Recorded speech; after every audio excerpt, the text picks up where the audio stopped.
How do we write a persuasive message? So what is persuasion, or what do you mean by persuasive message?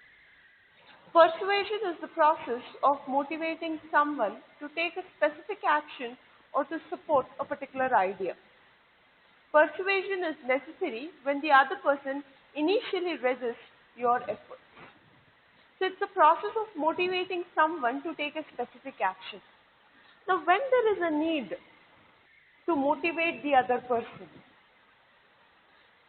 there is a need to motivate the other person only when you know there is a possibility of resistance. When you know that there is no possibility, the other person is obligated to do or is obliged to do or take certain specific action, there is no need to motivate. For example, when a boss assigns a certain task to his subordinate, does he need to motivate work? Right? Because the subordinate is obligated to the boss to every act that the boss is expecting him to, and that's why there is no need to persuade the subordinate, because there won't be any resistance from the other. Motivation motivate the other person, and there is a possibility that there would be resistance to take this. When you know there could be a possibility of accepting to do the action, or there could be even uh, there is where so there could be various occasions in where you require to persuade the other party to task. Right? When a boss wants to delegate a responsibility which does not come as in his job description, do you think then he needs to motivate him? Yes. He needs to motivate because the subordinate is not obligated to do that work, and hence he can show resistance to carry out that particular action or take that particular action, and hence the boss may have to motivate the person to take some uh,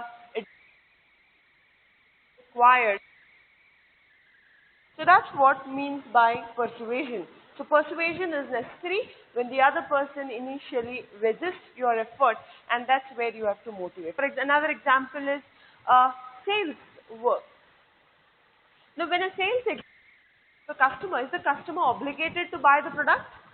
No. The customer is not obligated to buy the product. The customer will buy the product only when he has the need, or when he believes that the product could be really useful for him. There is where what is that a sales executive has to do when he knocks a door to make a sale? Can he guarantee that the sales will happen on the first door itself? No. He cannot guarantee that. And if he wants to convert that customer into a productive customer, that is in a sales deal, he will have to customer to buy the product. Now, how will he persuade? How does a sales executive persuade the customer to buy the product, even if the customer doesn't need that product?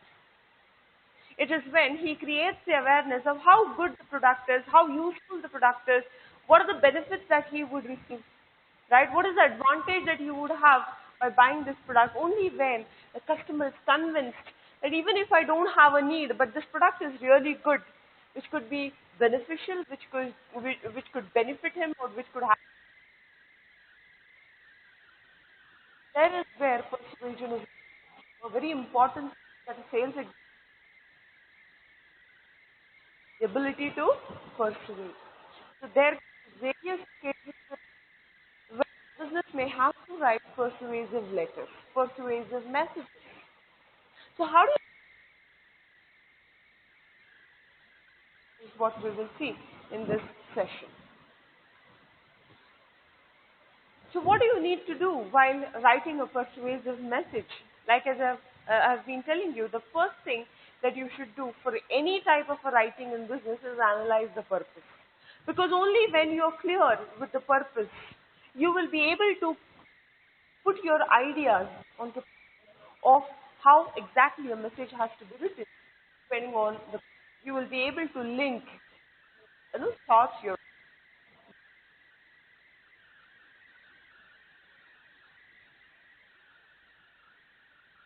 ask. Because when you ask something to a client or to the other party, you want that the other party should oblige and should do whatever you have been, whatever you are asking in exactly the same way that you want him to do. So, if it's very essential for you to analyze the purpose and motivate the reader, because when you know your purpose, you can put your, you can use appropriate words, you can make appropriate statements that can help you motivate the reader and ask him to take appropriate action. So decide specifically what you want the reader to do as a result of your message. What exactly you want the reader to do? It's not only generally motivate, but you are expecting that the reader should take a specific action which should match your intention. And that's why you have to decide specifically what you want the reader should do as a result of your message. So analyzing the purpose is very essential at the first stage. Next, choose the plan to start the message, the pattern, the method, the approach that you're going to use to write a persuasive message. Like we have discussed, there are two types of approaches, direct and indirect. But there are two types of use, direct plan or plan. So how do you start your message? How do you want to approach? What kind of a plan you're going to use? Direct organizational approach or indirect? Direct, we use a direct approach when you know that the audience is receptive. When the audience is ready or prepared to receive anything that you are willing to give. It means, like for example, I gave an example of a boss and subordinate. Subordinate is, is a receptive audience. He is ready to receive anything that comes in his work nature from his boss. So he will definitely oblige to any task that has been assigned to him. So that's where we call it as the audience is receptive. When do we use an indirect plan or indirect approach? When the audience is unreceptive. Unreceptive, it means they're not prepared to take the action that you want. For example, sales executive and a customer. The relationship between the executive and the sales executive and the customer. The audience here is not receptive. That is, anytime a sales executive comes with a product, do you end up buying that product? No. So the audience is not receptive. The audience does not buy every product that, a sales executive, they decide from whom to buy. And that's why the approach to use is indirect approach, because he has to convince, persuade the customer to buy the product. So the customer is not willing. So the customer is unreceptive.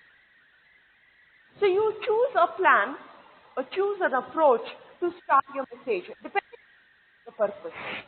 So when do we use we use an indirect approach when we are writing a persuasive message.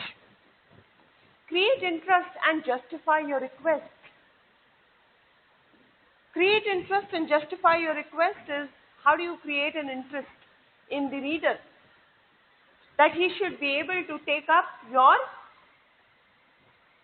task and justify why you are doing that. So you have to do it in proper the person able to achieve it.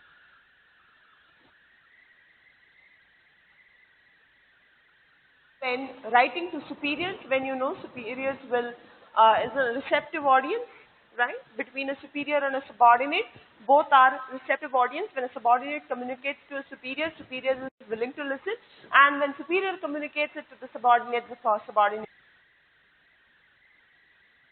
to listen objectively. Said when you have a receptive audience, when the proposal does not require strong persuasion, you know that the person is willing to take up that assignment. When proposal is long or complex and when you know your reader prefers a direct approach. So that is where you make use of direct organization plan. An indirect organization plan is used when writing to subordinates, when you know they may not take any additional work, when strong persuasion is required from sales to customer, for example, then when you know your reader prefers an indirect approach. Next is create interest and justify your request. So how do you create interest? Devote the major part of your message to justify your request, because it's very essential that the reader gets to know why do you want him to take a specific action. So for example, if you want, a superior wants to tell a subordinate to do some additional, so why should a subordinate take an additional assignment which does not come in his job purview? There is where you have to create interest and justify your request to tell him what is, why you want him specifically. So he is very good at, very talented, you can rely. These are the ways and take up additional work. So you justify your request appropriately. Make use of appropriate facts, statistics, expert opinion and examples to support your proposal. Use an objective, logical, reasonable and sincere tone. Only then the reader will believe of what you are trying to tell him. And present the evidence in the terms of either direct or indirect reader benefits. Talk about what is the advantage for the reader in case if he obliges to do that particular task or take up that particular action. Then minimize obstacles. Minimize obstacles here means reduce all the possibilities due to which the reader may resist or the reader may deny to oblige your request. So you need to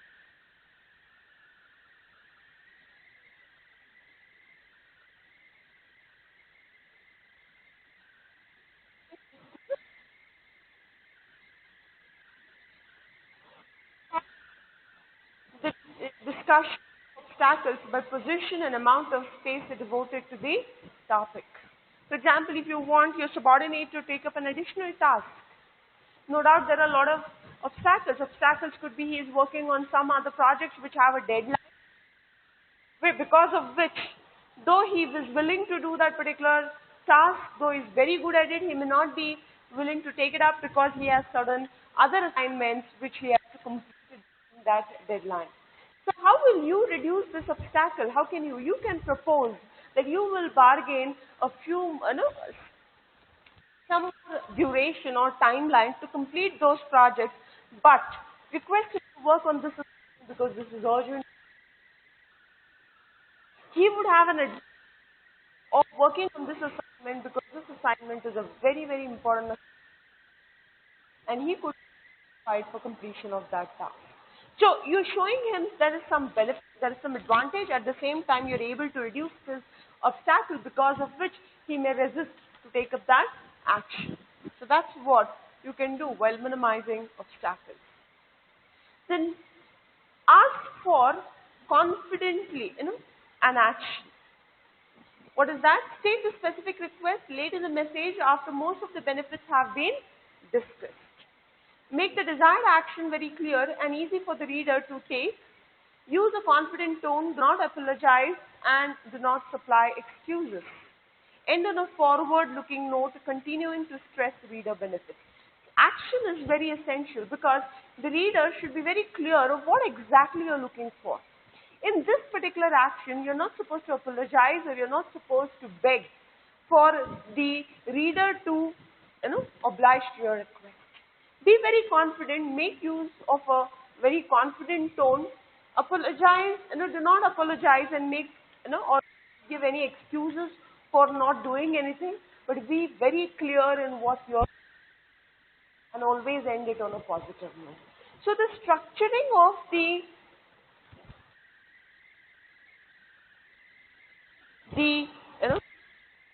that you're looking forward. What is, always appreciate the reader because that's a human tendency. We get influenced with, with what we, the appreciation. what the other person thinks about you. So when you're trying to influence and the other party, you should always try to begin with some appreciation, that is, begin on a positive note, appreciate him, then talk about, yeah, justify your interest, your request with proper facts, and then end it on a proper action note. Certain hints while writing a persuasive message, right? See to it that you're organized and have a logical thought process. Seek blending one step to the other step. That is, one paragraph should be linked with the other paragraph. There should be always coherence in writing. Then consider writing action step first and do not leak out action step permanently. So you should always see to it that the action is mentioned very clearly. Now let's see how you can write a persuasive. For example, there is an occasion that you invite a person to address to your employees on a specific topic, which could help them to improvise their day-to-day functioning in the organization. So how do you write? Now this is a persuade because you're requesting a person, a third party, or a resource person, to come and become a speaker on a particular occasion and address to your employees on a specific. So in this case, the other party, that the client or the resource person, is not obligated to accept your request. He may either accept it or reject it depending on how it suits timing and other conveniences. So in this case, right, and you know that this resource person is a very good speaker and you want him to address, how will you convince him, persuade him, and make him? So you need to write a persuasive letter to a resource person to invite him to become a resource person on an occasion. So we'll write a message and then see how a message is written without persuasion, and if you have to write a persuasive message, what are the. So we will write first a message before, without persuasion, and then we will write a persuasive message for the same message.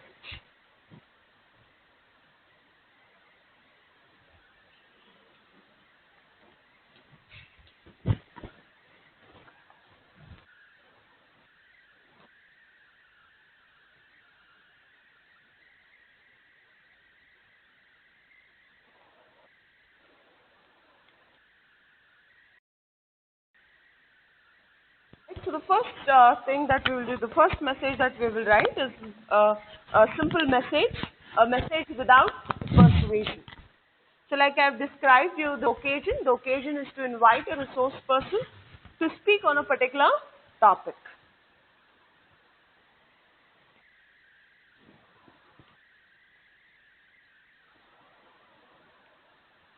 So I will be directly writing the body. The format remains the same. We will focus on the body of the letter.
So you can see the first paragraph. The first paragraph. Now this is a restaurant owner who is writing to Miss Dorothy, right, to come and speak on a specific topic. So how it has been written, you can see here. Dear Miss Dorothy, would you be willing to speak to the members of the DC chapter of the National Restaurant Alliance? We want to ask such a busy person, but we hoped you might be free on June 10 and would be able to come down from Philadelphia to join us in Washington. So what's happening in this message? If you can observe the first sentence, would you be willing to speak to the members of the DC chapter of the National Restaurant Alliance? The first sentence is itself starting with a question. So in the first sentence itself, you are trying to invite an excuse from the reader to say no to this particular session. Then we hate to ask such a busy person, another excuse. Then making use of the word we hate is a negative word. And then you're saying that you're such a busy person. It means, the reader can always make an excuse that I'm busy and I will not be available. Right? And then, but we have hoped you might be free on June 10. So this is another assumption. So you're saying, you're already fixed the date and you're asking the speaker to be available on that day, and the person will have you have given an excuse that he may say that he's not available on June 10. So you can see in the overall message, you have given enough excuses in the first paragraph itself to the reader to say no, or to not oblige to your request. Later, in the second paragraph,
right? So you can see in the second paragraph, the writer of the letter is trying to tell what exactly is looking forward from the speaker. You would address our members on the topic of avoiding the 7 cardinal sins in the food service. So the topic has been pre-decided. So if the speaker is not comfortable with this topic, he will again say no. So another excuse.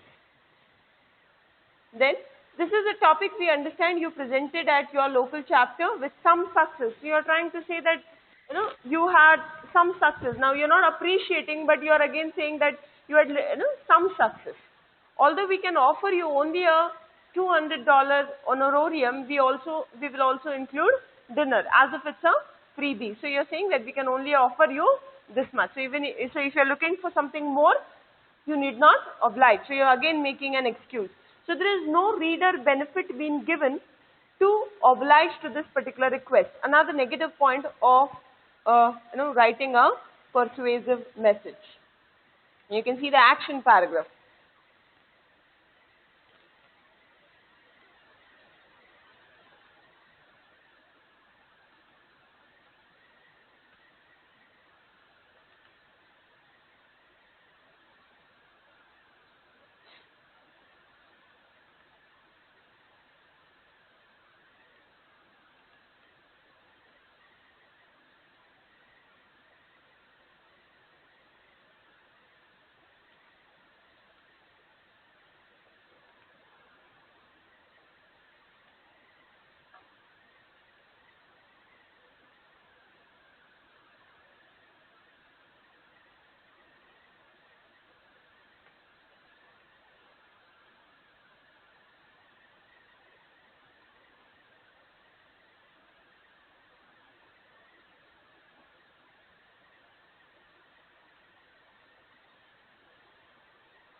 So you can see the action paragraph. Our group is informal, but I'm sure they would be interested in a 45-minute speech. So you're limiting the speaker, saying that you can only speak for 45 minutes, not more than a word. Please let me know if you can join us at 7 p.m. at the Red Stage Restaurant in Washington. So everything has been pre-decided. So the speaker has no choice, right, that he can, make certain changes and then oblige to the request. So you're definitely giving him n number of obstacles to say no. So it does not anticipate, objections and fails to make easy to respond. Right? So here it becomes difficult for the speaker to respond to such kind of a message, and definitely the speaker's a reply to this message would be no. So how can you write the same message in a persuasive tone? We will write the same message in a persuasive tone.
So you can see here the revised message, same message, right? In the first paragraph, dear Mr. Doughty, news of the excellent presentation you made at your local chapter of the National Restaurant Alliance has reached us here in Washington, and we are very impressed. So what are you doing? You are trying to create readers' interest with a praise, appreciation, right? You're appreciating what the reader has done, and it would gain attention of the reader to go through the entire message and see what is the offer that the writer is trying to make to the reader. The second paragraph, he continues, running a successful restaurant operation, as we all know, is tough even on good days. The intense pace is franchise, from scouring the vegetables early in the morning to latching the front door at the day's end. In all this haste, it's easy to lapse into food service faults that can land an operation in big trouble. Your presentation focusing on 7 cardinal sins in the food service industry certainly captured our attention. So here, again, in this, now you see, in the earlier message also, the topic was fixed. In this message also, the topic remains the same. That is, you want that the speaker should address on a particular topic. But then how do you present that? You're trying to say how important this particular topic is for the restaurant business, and why is this seeking so much of attention, and why do you want him to speak on this particular topic? So you can see the speaker is trying, the writer is trying to appreciate the speaker and tell how this topic is essential and how he is good at delivering or give inputs on this particular topic. So you're basically, what you're trying to do is create interest so that the speaker can oblige to your request. Continuing with the further details, justifying the request.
So you can see the followed paragraph. Now how the indirect approach has been used, and the writer is trying to create certain benefits for the speaker so that he could be motivated to oblige to the request. The DC chapter of the National Restaurant Alliance asked me to invite you to be the featured speaker at a June 10 dinner on the topic of avoiding the 7 cardinal sins in the food service. By sharing your expertise, you can help other restaurant operators recognize and prevent potential problems involving discrimination, workplace safety, hiring practices, and so forth. Although we can offer you only a small honorarium. Now you can see in the same message was also mentioned in the previous message, but see the way it has been put in this message, that you are saying that you can offer only a small honorarium, but you are also willing to provide and take care of his travel expenses. But which is very important for any speaker is we can promise you a big audience of enthusiastic restaurants eager to hear your presentation. This is the biggest applaud that you can give to any speaker. There could be many speakers who are not only interested in money but a good audience. So that could be an appreciation that you can give. So that's how you are trying to motivate the speaker to accept your request. Now coming to the concluding paragraphs.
So you can see here, in this paragraph, in the action paragraph, you're trying to offset reluctance by making the talk informal and easy to organize, right? And you're also trying to reduce the resistance from the speaker. A relaxed group doesn't expect a formal address. So you're saying that you can also informally address him. They are most interested in hearing about the best practices and solutions to the prospective problems. To make your talk easy to organize, I have enclosed a list of questions are members submitted, and most talks are about 45 minutes long. So you're trying to say, in the previous message you had written that, the audience is only prepared to listen for 45 minutes, but here you're trying to say that the talks are of 45 minutes. You're trying to tell, making use of an indirect approach, wherein the speaker is indicated that the talks should be of 45 minutes. And to speak in 45 minutes effectively, he can come prepared with the questions that are being raised by the restorers. So can we count on you to join us for dinner at 7 p.m. on June 10 at the Red Stage Restaurant in Washington? Just call me at so-and-so before March 15 to make certain arrangements. So you are trying to seek his permission. If at all he is okay with these kind of arrangements, then he needs to inform you by 15th March so that you can make his travel plans ready. So you can see in this message, how the message was being written previously, making use of a direct approach without making use of any motivational words, which would, there would be high possibility that your request would be rejected, or there would be the reply that you are trying to seek from the speaker would be no. But the same message, if it has been put in a motivative tone, that is a persuasive message, and if it's been written in this manner, you are likely to increase the possibility that the resource person would accept your request. So you could see how the message has been written. The message is starting with an appreciation, trying to tell what is the importance of the topic that the resource person is good at, creating interest by giving reader benefits, and giving a proper action, a closing. So you can see how the message has been structured and been written in a persuasive manner. So this is how you can write a persuasive message, and that's how you structure the body of a persuasive message. Thank you.